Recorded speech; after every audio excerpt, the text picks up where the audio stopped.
Welcome to the latest episode of the NLA. We bring you thought-provoking academic-based conversations on leadership topics in a pre-academic manner. I am your host, Dr. Amin Sanaia, leadiologist, author, and thought speaker. As usual, I'm joined by my co-host and tag team partner, Tanner Thorp. Morning, good day, everyone. This is Tanner Thorp. I'm also a thought leader, change agent, human being, and lover of people and the world. I'm so excited to be here. We've got some fun stuff to talk about today. Oh yeah, so we promise you that we're going to bring you some a three-part series on mental health and leadership. This is a topic that Tanner and myself have spoken about for quite a bit now, and I know it's something that is important nowadays in our society with everything that we have going on. Mental health and having good mental health is vital, not only in the leadership sense, but also overall for your own well-being, for the well-being of your loved ones. So we wanted to make sure that we address some of these things and provide you with some tips. What are your Absolutely. yeah. Absolutely. Look, mental health is in my opinion, it's the most important part of our health that we can take care of. Yes. It feeds everything else, and it feeds all of our interactions with people. It feeds our interactions with ourselves. And we're very blessed that it now doesn't carry the same stigma that it used to. Oh yeah. And for a long time, people didn't know how to talk about it. They didn't know how to understand it. They knew that it was there. I mean, when you look at teachings of like Freud or Carl Jung, I mean, they were delving into these deep topics of what makes people the way they are. What are the things that make you act the way that you do? What are the conditions that have been put on you in your life? And for so long we just as a people buried it down, and I don't know really why that is. I haven't done enough research to really understand like where the shift was, but it wasn't always like that. I mean, if you look at some of the great Stoics of all time, some of the great philosophers of all time, they were delving into these issues in ancient Greece and ancient Rome. I mean, they were trying to figure out like how do you control your mental health in a positive way while not ignoring what it takes to recognize who you are, and to work through those things. And somewhere over the past couple of millennia, we started to bury stuff down, and it was not okay to talk about it. And it's just really been in the past, I would say, really in the past 30 years, but more in the past, really in the past 30 years, it really started to come to light in the mid 90s. Yeah. That it was okay to talk about these things, Yeah, right? and it's like when we were growing up, I remember there's a couple of things that we never spoke about. We just didn't. Number one was sex. There's no sex education at home at all, zero. Yeah, yeah. And the videos they showed us in school, middle school, and high school, I mean, they were pretty hilarious. And had nothing to do with really what was going on. Yeah, and then mental health was the other one that you never spoke about. It was, Yeah. you just especially for boys growing up and eventually, guys, young adults, oh no, you can't. Like you're not allowed to express feelings, right? Right. Unless they're feelings that were socially acceptable. If you were joyful, that was okay.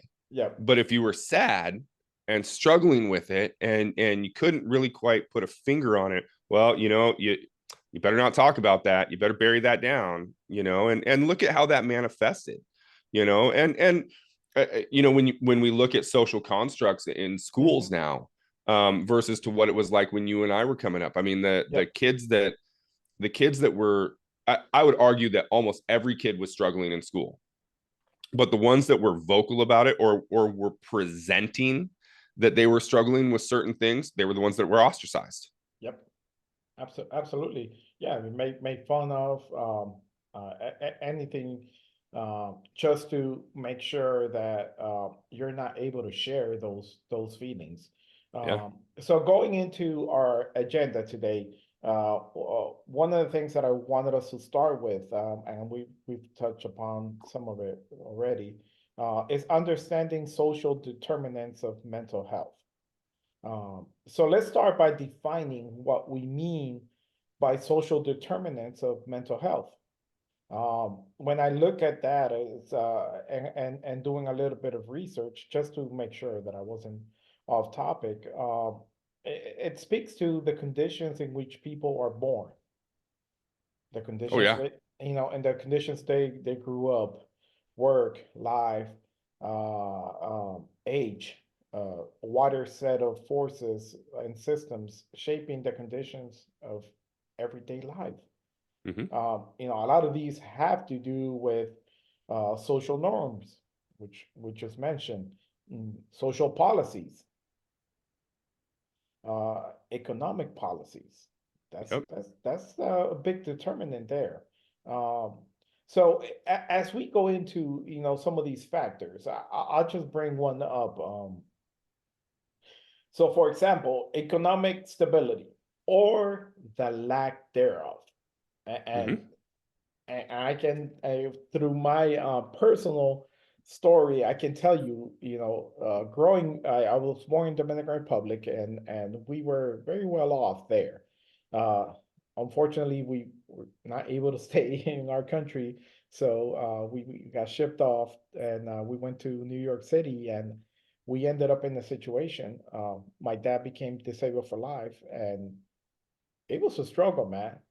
It was a huge struggle for us for many years, and having not having economic stability is a huge stressor. The anxiety you live with every day is hard. What are your thoughts on that? So, the first thought that I think of when I think of economic stability or economic destability is we're very blessed in the US, right? Yes. We're incredibly blessed. We are a first world country.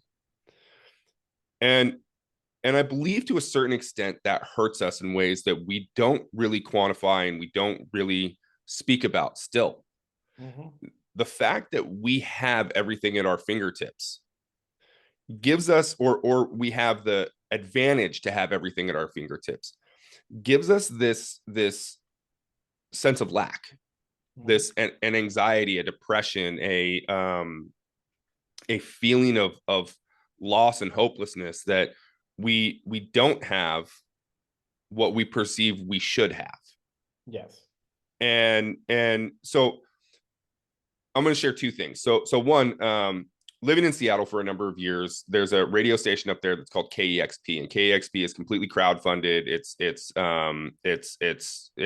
was started at the University of Washington, and they have every day of the week in the evening they have specialized programming.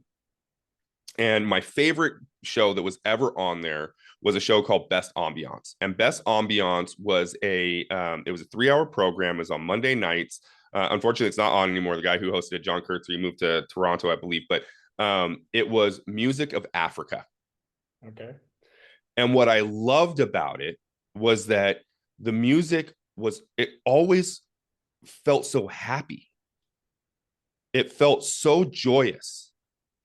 And what I would always think about, I still think about it to this day, is that when you think of Africa as a continent, typically what you think of is lack, Yes. struggle, Hmm. strife, war, genocide. I mean, it is a overarching. There's a lot of challenges in the different countries in Africa, Senegal, Rwanda, Sierra Leone, all of the different places. But the music that comes out of it is so joyful. And it always struck me of why in a place that really it struggles like that, why does their music seem so happy? And the only thing that I could relate to it is that one, I believe that music is a very powerful language. Yes. But two, they didn't have so much all the time that they could continuously just focus on what they didn't have. Mm-hmm. Right? They Yep. have what they have and they're grateful for it, regardless of how difficult circumstances may be from time to time. It's always stuck with me, and I don't know if any of that is true. It's just my interpretation of it. It's just how I feel about it. And then the other thing, when we talk about economic stability, so one of the most powerful books I ever read was The Jungle by Upton Sinclair, Okay. and it talks about the meatpacking industry in turn of the century 1900s Chicago, and just how it was built to keep people down, right? They just put fresh paint on a house, charge you exponentially rent for it, but the house underneath that fresh paint, the house was deteriorating constantly. And if you couldn't pay your bills, they'd constantly push you out. It's a story of true struggle. Upton Sinclair, he was a socialist and really had a way with the way that he wrote that book and a couple of his other books that was incredibly powerful. It made you see it from the other side of the lens. But there's a story that came about, or an analogy that came about, that was kind of in tandem with that, and it's the story of the boot, right? And so these people living in Chicago, turn of the century, it's there's no paved roads, they're in the mud, they're in the snow, they're just in these really difficult environments. Well, they had two choices. They could either save up and buy a $50 pair of boots, right? But $50 turn of the century, that's a lot of money, right? Yes. You got other impending needs that you have to take care of. Or you could buy a $10 pair of boots, right? And you could get those pretty quick. It wasn't as big of an expense. But the long-term effect of that is that those $10 boots, they're only going to last about a year, right? If that. And as they're breaking down within 8 months, 9 months, you're getting holes in the bottom of the boots. Your Yep. feet are getting wet. They're getting muddy. They're getting dirty. They're getting cold from the snow. Right. And so you get all of the other problems that come along with that $10 pair of boots. But if you were to buy the $50 pair of boots, the $50 pair of boots last 10 years. And you don't have those same problems. In the long run, you're saving more money. But there's the economic destability, or the economic lack of ability to recognize how it's affecting you, that if you're buying the $10 pair of boots, you're constantly in this cycle Yep. of, oh, now my feet are hurting. Well, I can't spend $50 on. I just got to buy another $10 pair of boots. And what that does to you psychologically is that you're always behind, Yes. right? And so you always have that mental struggle of, I'm never going to get ahead. And what comes along with that? Well, I may not be worth it. I may not. I may not be able to achieve the things that I felt I once could achieve in my life. And so now I'm dealing with depression. I'm dealing with anxiety. Where am I going to get another $10? My kids need food. My house needs repair. My this, that, and the other always seems to take priority. And so, when I think about economic stability or destability, like, those are the two things that really like crank into my mind. And as I think about those things, I think about the mental states that you're in when you're Yes. dealing with those things. Right? Where do you find joy Mm-hmm. in the midst of incredibly difficult situations or circumstances? And where do you find sadness? Because you don't feel like you're worthy, or you can get ahead, or the economy is just crushing down on you. And look, we see that same thing right now. Oh yeah. It is ridiculously hard for people to get ahead right now. So Yeah. I mean, just in the past 4 years, yeah, the cost of goods have gone I mean, we're talking about, depending on what it is, has gone up anywhere from 40 to 150%. Yeah, That is yeah, insane. And salaries haven't gone up, 40 to 150%. not So not at all. no, that puts so much pressure on people, especially people that were teetering in that, living paycheck to paycheck. It just puts them that far ahead. I mean, look at the cost of rents are Yeah. out of this world. Rents are more expensive than a mortgage. But then who can, have, 20, 30% to put down to buy a house so they can get a mortgage?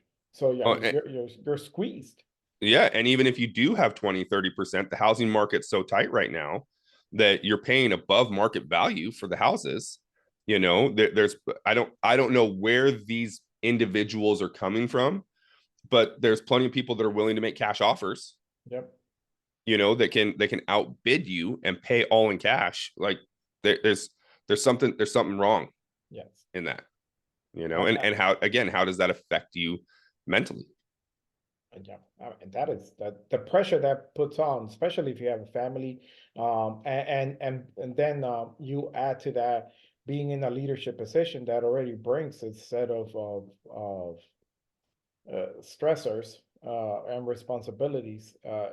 It's hard, and you know, how do you find that place where you can get the help that you need in order for you to be able to share your feelings and share your thoughts and just let it out. Sometimes Yeah, that's all you need. yeah, Well, let's move on to another factor, family dynamics. So family dynamics, it plays a significant role in our lives, obviously. But people in a leadership position, I mean, they have uh, I mean, it's like a double whammy because you have the stressors of that you need to be able to spend time with your family, that you need to be able to do stuff with your family. But then if you're in a leadership position, you also have the responsibility of your job.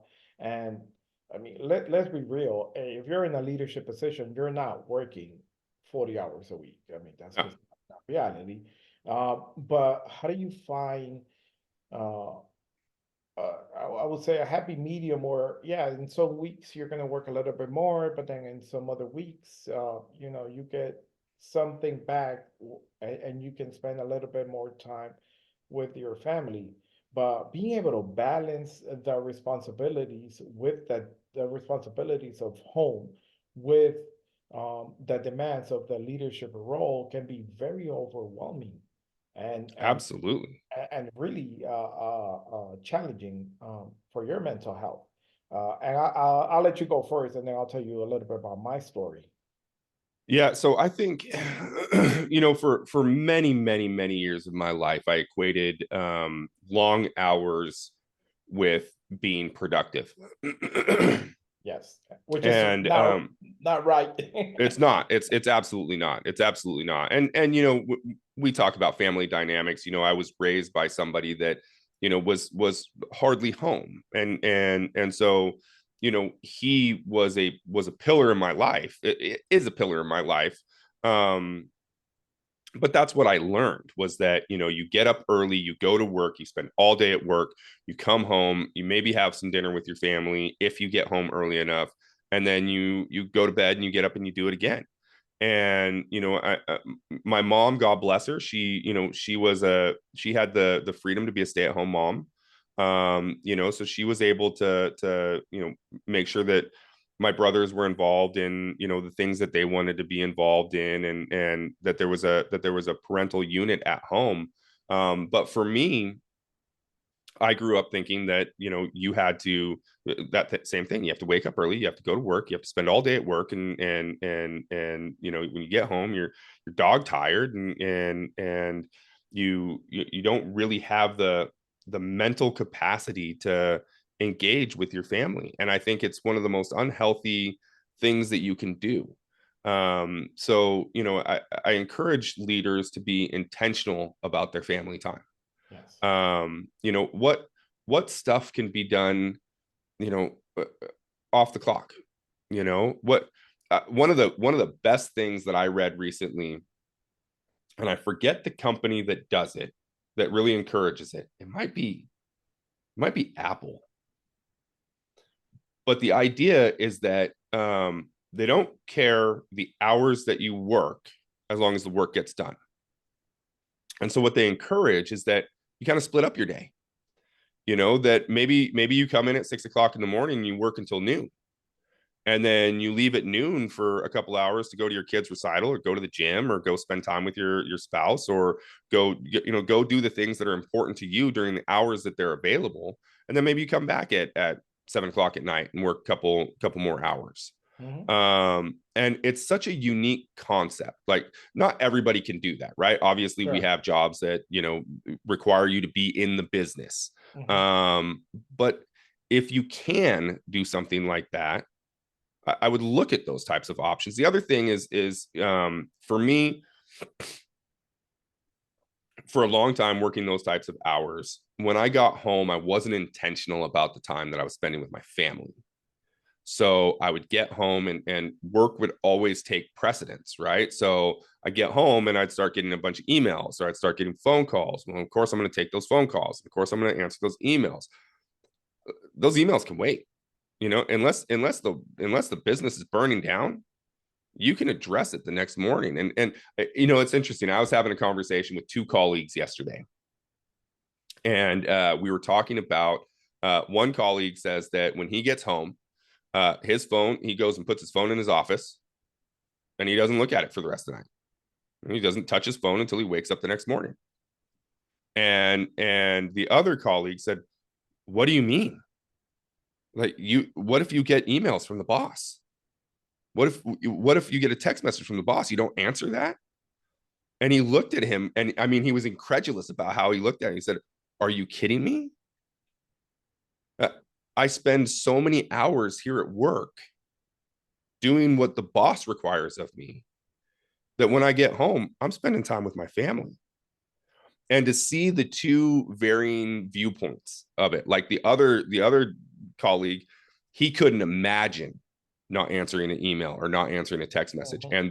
And here's where the mental health takes into effect. The anxiety that you could see on that colleague's face of, what if I don't answer it? Yeah. What if my boss needs something of me and I don't get back to him right away? You could see that type of anxiety would keep him up all night. He Wow. wouldn't sleep. He wouldn't be able to spend time present with his kids and his wife, because he'd just be worrying so much about what trouble am I going to get in tomorrow, and that's unhealthy. Oh man, that's a oh wow. Whew. You just like my heart is hurting for that for your colleague there. Wow. Yeah. So I mean for me it's very similar of what you mentioned. I learned at a early age. Not that it's right that that you just have to work. You have to work. The more hours you put in, you know, I I, I guess we get into this fallacy, that we think that yeah, if we work 20 hours in a day, we're the best. We're doing so much. But the reality is that your mind can only handle so much. And research have shown, I mean, you're only optimized to a certain level. That's why there's different techniques that you can use. There's techniques where you go full on for 35 minutes and then you stop. You take a Yeah, 5 minute like the break. Pomodoro technique. Yeah. So exactly. So there's ways of you be able to work and optimize what you're doing, but you don't need to work 20 hours in a day. Yeah. There's also things in some of the techniques that I do is I set up my week on Sunday nights. I mean, that's for me. I've been doing that for many years, and it's very successful because it keeps me not that my schedule is rigid. I mean, it changes by the second, Right. but I know the major things that need to get done on a daily basis because I already set up my week. Um, at the beginning, for me, I started Sunday night. I mean, I just do it because that's for me. That's where what I feel comfortable with. But as a leader, I mean, start your week on Monday morning early. Hey, this is what I'm doing, or do it daily. Yeah. One of the things that I recommend when I'm doing mentoring and coaching is daily. Start your day the right way. Look at what you need to get accomplished, and do that. And for people that have challenges with time management, that are, that get distracted, because there are people that just are, they're not so structured or regiment, that they know they got to get things done, but they get pulled from many different directions. If you have those challenges, then time block your day. This is Yep. how my day is going to be. And then just leave yourself wiggle room in between the duties that you're accomplishing, and that allows you the freedom for, yeah, if you get pulled for something, hey, I got 10-15 minutes to do this, so I'll do that, but then I got to go back to my time block and follow that. But you just have to be, like you mentioned, intentional about that. Yep. You have to be intentional what you need to get done um, at work. And then with the home piece, that's where I learned to be intentional with being spending time with the people. In my life, as having dinner with your family is so important. Yeah. That's the time where you get to kind of spend, just meaningful time, and speak to your spouse, speak to your kids if you have kids, or whoever your loved ones are. Spend those few minutes and, hey, how's your day? What's going on? Tell me a good thing that happened today. Tell me a challenge. Have those conversations, and really spend the time with the people in your life. The people in your life, that's who you need to be spending time with. Yep. It's not all about work. I made that mistake in my life as well, and that was hard. It was hard. It was challenging. Just like, I mean, that colleague that you saw the stress in his face. Oh my God, you didn't answer. I used to be like that. It's like I was on 24/7. You Yep. know, send Me an too. email. Yeah, send an email. I got a reply. No, I don't. It's not the end of the world. It's gonna be okay. Unless it's a truly emergency, Unless yes. it's truly an emergency. Mm-hmm. Yeah. And I think the other thing that's super important to touch on here is that as a leader, you need to be aware of what's happening with your team. Mm-hmm. For me, family is the most important thing for my team, right? Because my team puts in a lot of hours, Yes. right? So I want to make sure that one perfect example. Yesterday, one of my leaders, it was the last day of school for their daughter, and she reached out and she said, Tanner, I know that I've taken a couple of days off. She had PTO this week, and she said, Tanner, I know that I've had some PTO this week, but is it okay if I go to my daughter's picnic? It's her last day of school. Absolutely. Absolutely. What are we talking about? Absolutely. And so as a leader, it's really important, one, to it's an emotional intelligence piece to get to know your people, right? I mean, you've heard it said many times, know your people, know your business. And I love your number one guiding principle, loving people, loving self, Absolutely. right? And if you're going to lead people, you need to love them, Yes. right? And you may not always like them, but Mm-hmm. you need to love them. And one of the best ways that you can show love to them is understanding who they are. What is their, what, as much as they're willing to share with you, what's important to them in their life outside of work.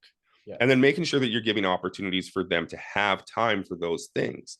One of the things that I've recognized, and you just touched on it, is my leaders that I have that are at work all the time, something's wrong. Yes. Oh, something absolutely. something's wrong. Absolutely. I believe that the most productive people work less hours, right? And I tell my leaders all the time, like, we talked about it a little bit ago, but in our jobs, we're usually working 50, 60 hours a week. It's just the nature of the business that we do. But I tell my leaders all the time, if you can get your work done in 45 hours, I don't expect you to be here. Your Yeah. work's done, Yep. right? You don't have to just hang out because 50 hours is the mark that you've set for yourself, or 60 hours is the mark that you've set for yourself. Yep. If you can do it in 45 hours, Get it done in 45 hours. If you're that productive, if you're super productive and you can get your work done in 35 hours or Hey, 40 hours and you want to work 4 10s, by all amen. means, do that. Do Mm-hmm. that. And you know what I'm going to do? I'm going to use you as an example for others. And we're going to try and figure out how you're that productive. And can we quantify that and put some metrics in place and put some things in place to help others reach those productive goals? But really knowing your people, and recognizing what what are their strengths, what are their weaknesses, and how you can pour into them and their personal lives will help their overall mental health no matter what. And look, they're always going to love you for it, right? Oh, Because you care absolutely. about them, not the work. Yeah. The work will always be there. Yeah. I know. I mean, I currently have one leader that I have to send her home. And sometimes I tell her, hey, stop working. Yeah, Like literally to that point, yeah, because I have to love her. And I tell them, I tell them my story. I mean, my story was hard at the beginning of my career. I was the worst person, just working myself to sickness. I got sick. I ended yeah. up, having a migraine for 30 days in a row Oof.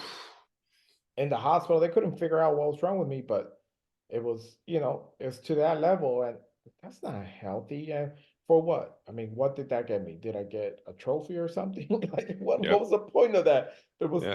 there's no point in that. So yeah, we have to know our people absolutely, protect them from themselves, and when they are productive, when they are not. And if you see somebody struggling, I mean, it doesn't matter whether they're there 5 hours or 50 hours, they're not they're not productive. So Yeah, figure out what is wrong, get them the help, the support they need, get them in a better place, and then reset. It's all about people, and when you're in leadership, it's all about people. it's Know all your about people. people. The work will always be there. Oh, it's not going away. The work will always be there, Hmm. right? That's just the fact. Yeah. Yeah, The last factor that I want to touch upon, is, one that for me it's I've had to deal with my entire life, and I know some leaders that have had to do that. It's the factor of the race, and ethnicity. yeah, That's hard on leaders. Um, it's when you come from a different background, or you have an accent like I do. That puts on so much stress on on yourself. I put so much stress on myself for many years, because I I thought I spoke funny. I mean, I do, but and I was very timid and shy of speaking, and speaking my mind. And I would get to a point almost into a panic, going to a panic attack if I had to, speak in front of a group of executives or anything like that, because I spoke different. I sounded different. And until a really good friend of mine, he's like, he put it on me. He's like, listen, dude, I love your accent. That's what makes you you. When I hear you, I know it's you. yeah, And I was like, okay, all right. So those things, they put on so much pressure on leaders that are from a diverse background. And for me, it was just getting comfortable within my own skin, and just embracing who I am and what I bring. But that takes time to work on. yeah, yeah. You had in the notes here both race and gender, and um, they're very crucial pieces Mhm. to how we recognize the struggles of others, Yes. right? Like I'll be a little controversial here. Ooh, I love it. When I Bring was it. younger, um, I had no context of what people of color really struggled with in the United States Okay. because it didn't it wasn't something that affected me, right? Yes. And because of that, I would be a little indignant in my youth, and I'd go, well, I've never oppressed anyone. I don't see. I like to say that I don't see color, but everybody sees color, right? But I would say things like, that's not me. I've never expected somebody to use a different bathroom or to use a different water fountain or anything like that. I couldn't dream of treating somebody like that, right? Yes. And then I had a truly eye-opening moment. I was with a friend of mine, Shantae, and Shantae was an incredible Black entrepreneur. Is still an incredible Black entrepreneur, and I was having this conversation with him, and he actually told me, he was like, Tanner, you're one of the coolest people that I've ever met in my life. I'd be totally fine with you calling me the N-word, as a term of endearment between each other. And I Yeah. said, Shantae, never in my life, never, ever, ever, ever will I ever call you that. Right. But I don't understand, this idea of oppression, because it's not something that's ingrained in me. And he said, Tanner, do you realize that the civil rights movement, it it just really happened like 40 years ago? Yep. And this was like late 90s or early 2000s when he said this to me.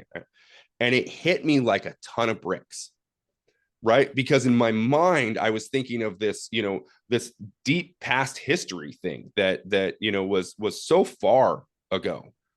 No, I mean, it is really, really recent in our history. There are beautiful people walking around right now that have experienced oppression like I could never understand. Like I could never wrap my mind around it in my youth. And even now, in the best of my ability, all of the great conversations that I have, the beautiful people that I know, and my circle is very small, but it is very, very diverse. I mean, it Yes. is, I mean, Absolutely. yeah, I mean, my best friends are Dominican, are Korean, are Moroccan, I mean, like, and they will tell me, just like you've told me, what true struggle looks like because of the color of your skin. Yeah. Right. And then I think about some of the most beautiful people that I've known that have struggled with their either gender identity Yeah. or just the fact that they are a different gender in a marketplace where they are perceived as less intelligent or less able. And so the mental stigma that comes with that, the mental struggle that comes with that, again, it's just like the person that feels like they can never get ahead in the Chicago stockyards or even in today's society, where there's that feeling of, at some point I've I've accepted the fact that I'm never going to be able to get ahead, and so I just start to quit. There you go. And I start to quit because they're never going to let me in the room because of my skin color. Or they're never going to let me in the room because I identify this way or I identify that way. They're never going to let me in the room because I'm a woman. And the stigma that creates. It's again, we're a first world country, and the fact that we still struggle with this the way that we do it's shocking.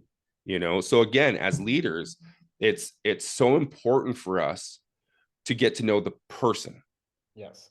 right? And the colleague that I was talking about, that I was having a conversation with yesterday, the most kind, beautiful individual. I mean, he is a beautiful individual. He's from London, but he's of Indian descent. And while he has never, he was raised in England, he's never ever been truly an Eastern Indian. Because of his skin color, what does he get identified as first? He gets identified as an Indian. Absolutely.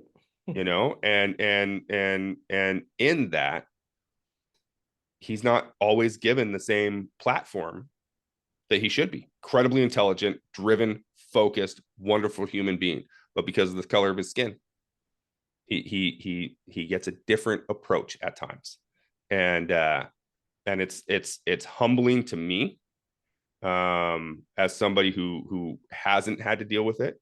It hurts my heart, and it makes me want to cry out in anger and sadness of why are we still struggling with this?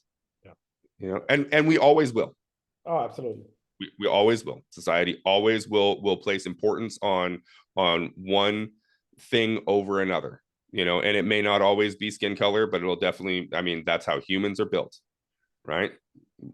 Whatever the powers that be decide is what's important versus what's not will be a determining factor of social economic status and or lack thereof, and then the mental stigma that comes around that, will be something that will always be, hopefully it's something we'll always be talking about. Yep. No, absolutely. I mean, the more I think you're right there. The more you talk about it, just to allow people to, be okay and not make it seem like it's not a problem. Yeah. It is.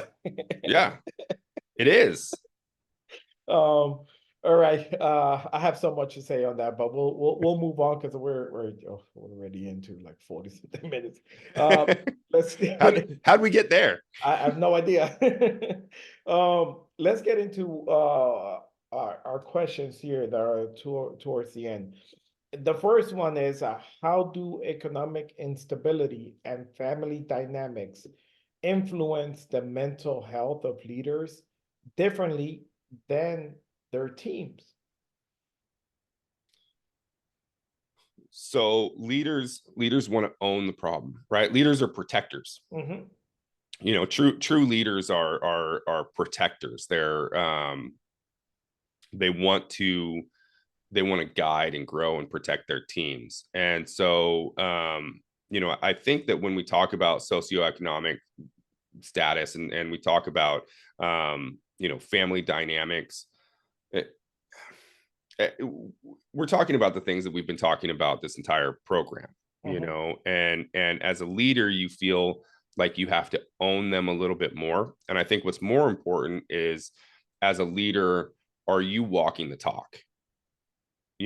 Are you being honest and authentic and intentional with who you are and your mental health, so that those around you, those that you lead, those that you inspire and grow and work with, they can say, okay, I'm comfortable having this conversation because I know my leader is comfortable having this conversation.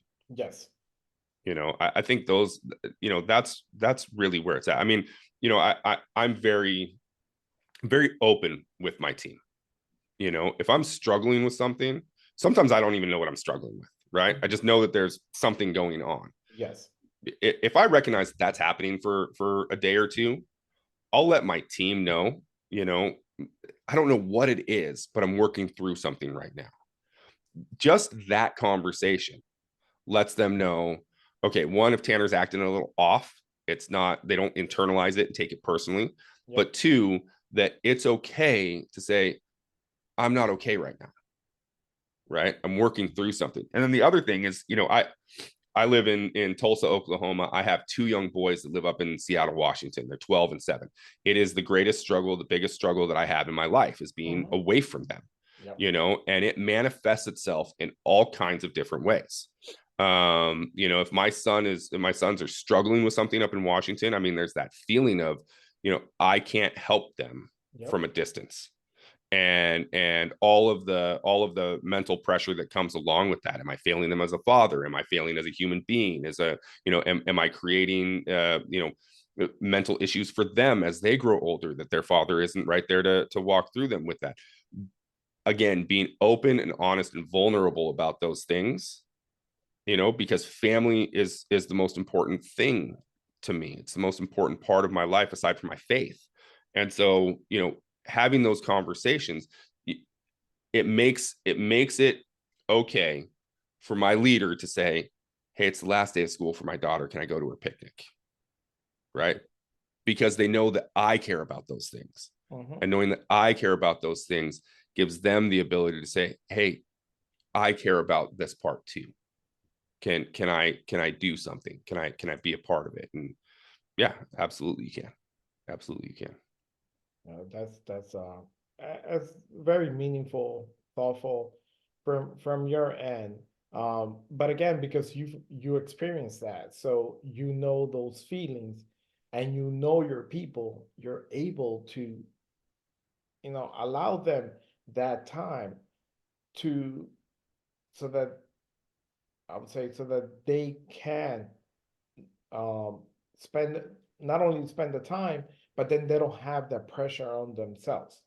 Yeah. Yeah. Because the last thing you want is, a leader that is, I need to spend time with my family, but I don't. And it's like, okay, well, we have to talk about this because that's a problem in itself. Yep. And the last thing we want is to keep you away from spending that quality time with your people. I remember beginning of the week, I had one of my nursing leaders. She was saying, well, she had been off for a day or two, and I was asking, hey, how are you? Where you been? And we got into that conversation, and she was like, no, I had to, I took the day off because it was my son's, uh, I think it was the same as like a picnic or something at school, and uh, and I needed to be there because I promised him I was going to be there. And I was like, great, please make sure you do that always, always, remember Mm-hmm.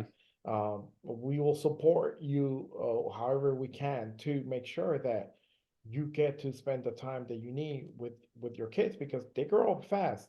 And Yeah. the next thing you know, they're teenagers, and then they don't want you to come to school or go to a field trip with them. Right.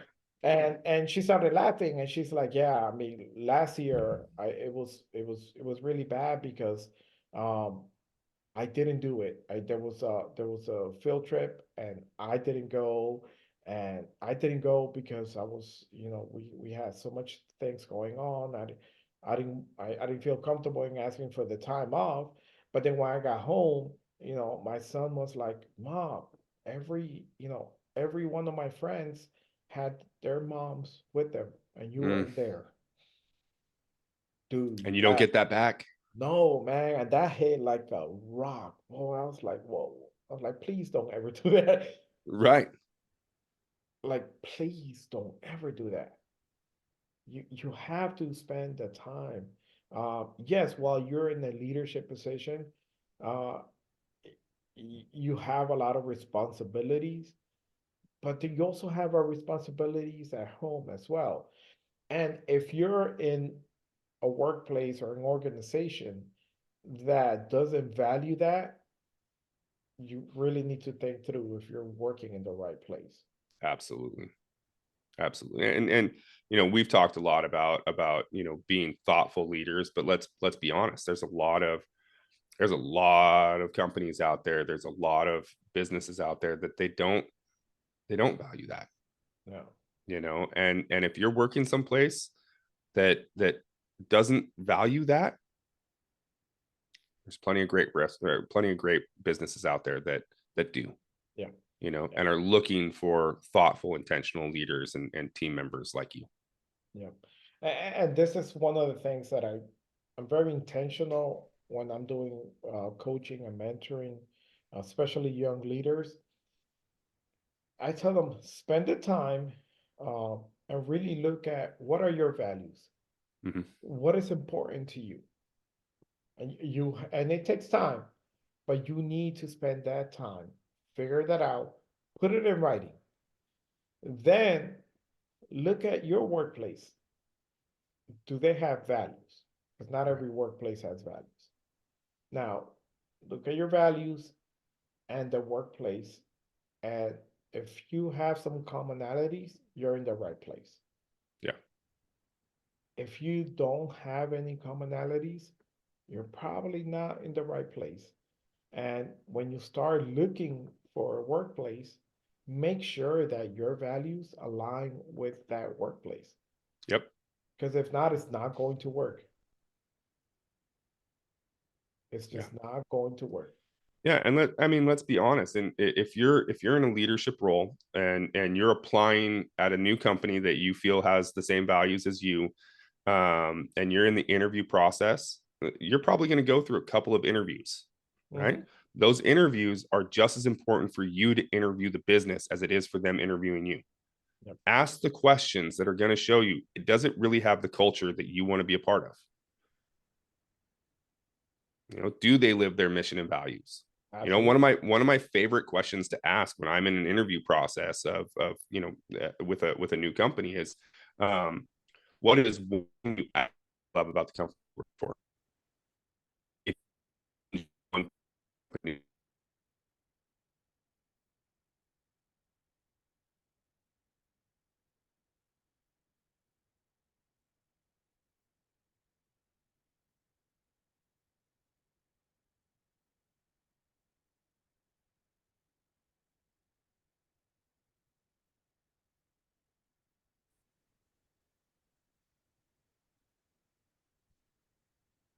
Are you back? I think we lost you there for a minute. I'm back. I'm back. Okay.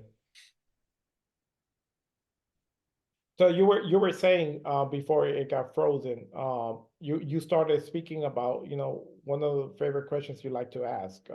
or Oh yeah. So yeah, if it whenever I'm interviewing, one of the questions that I love to ask is, what is one thing you love about the company that you're working for? And if you could change one thing, what would it be? And oftentimes you'll usually get fluff answers, you Mhm. know. But if you listen carefully in those fluff answers, you'll hear what they're really trying to say. Oh yeah. Yeah. And Yeah. you can always ask follow-up questions if Yeah. if you think it's fluff, ask follow-up questions. Yeah, I mean, I remember I had one where when I asked if there was one thing that you could change, the person that I was talking to, they said, we've gotten so remote that we don't often spend time together when we're working, when we're meeting. And I wish we had more time together. I wish we could meet together. Hmm. What does that tell you? Yeah. Yeah, that tells you that they're not getting that interpersonal connection that you Yeah. get when you're one-on-one with somebody or in a group setting, right? Yeah, and I mean, to that point, that is a valid point, where if you work in where you're responsible for a team, you have to have though that time where people feel that they are part of a team and they're not just individuals. Yeah, yeah. That's And a they're not just out on an island, Yeah. by themselves. I'm here in my remote setting, working on my remote projects, but are they having a tangible impact? I don't Hmm. know, because I'm not there seeing what's happening. All right, so we are right at an hour. I think it's a good place for us to stop there, and then we can summarize here some of the key points that we spoke about. We didn't get through the whole thing, and we usually don't, anyways. Right. We get so passionate about some of these topics, but I mean, key takeaways for leaders. Please make sure that you figure out how or who can help you uh, get your mental health in a good place. It's a it's a good way to start if you do some self-reflection and figure out, where are you right now. Check in with yourself. Check in with yourself regularly. Again, that's one of the things that I one of the tips that I give uh, my mentees when I'm mentoring and coaching, is that you have to check in with yourself very Mm-hmm. regularly, if not Mm-hmm. daily, multiple times a week, so that you know where you are. Because you don't want to just be a passenger in your life. If you just you just on autopilot, and life just happens, you just get up, go do stuff, and get home, go to sleep, and the next day, that's not a good way. And that's usually you trying to oppress those feelings or something that's going on in your life when you get to that point. So check in with yourself. And once you figure out that you do need help, get the support you need, wherever that is. Most workplaces, if not all, have an EAP program. Yep. Use that. I mean, they're true professionals. Or you can just find one on your own. Find someone that can be your confidant person that can, number one, listen to you, but also give you the proper guidance, so that you're able to really have your mental health in a good place. Yeah. Yeah. I couldn't agree more. I think one of the most important things we can do as leaders is show up for ourselves first. Yes. And when I say that, it's exactly what you're saying, Dr. Amin. It's what do you need to work on? Where are your gaps? Where are your gaps with your mental health? Yes. And I know personally in my life that if I show up for me first, if I'm intentional and authentic about who I am, everything around me improves. Yep. My team recognizes that I'm trying to be the best that I can be, and in Yeah. turn they want to be the best that they can be, and they feel that they can be vulnerable or honest with me, whether it's things that they're struggling with me, or whether it's things that they're struggling with in their own personal lives, or their work lives, that we can walk through together. It builds a level of trust that's it's implicit to being a great leader, and delivering on what you're supposed to. So the most important thing that you can do as a leader is look at how you are. Look at what's going on with your mental health. Are you Yes. struggling with anxiety? Are you struggling with depression? Are you struggling with a feeling of loss or dependency or whatever that is? And as you said, there's most of our companies out there, they have EAP programs. Usually they'll give you 3 to 5 counseling sessions for free. Use them. Yeah. Use them. And there's nothing, again, the stigma's gone with mental health like it used to be. It's okay to say, you know what, I'm not okay right now, and I'm struggling with something, and I may not even know what it is, but I know that I need help with it, because I know that if I get help for it, I'm going to be better than I ever was. Good stuff. Good stuff, as usual. Thank you, Tanner. Just a slight preview. Our second part of this series is going to be leveraging technology for mental health in leadership. Uh, it's a really hot topic, so we'll be bringing you those technologies and really look at what can help you as a leader. Thank you for joining us today. See you in the next one. Thanks for joining us. Have a blessed day.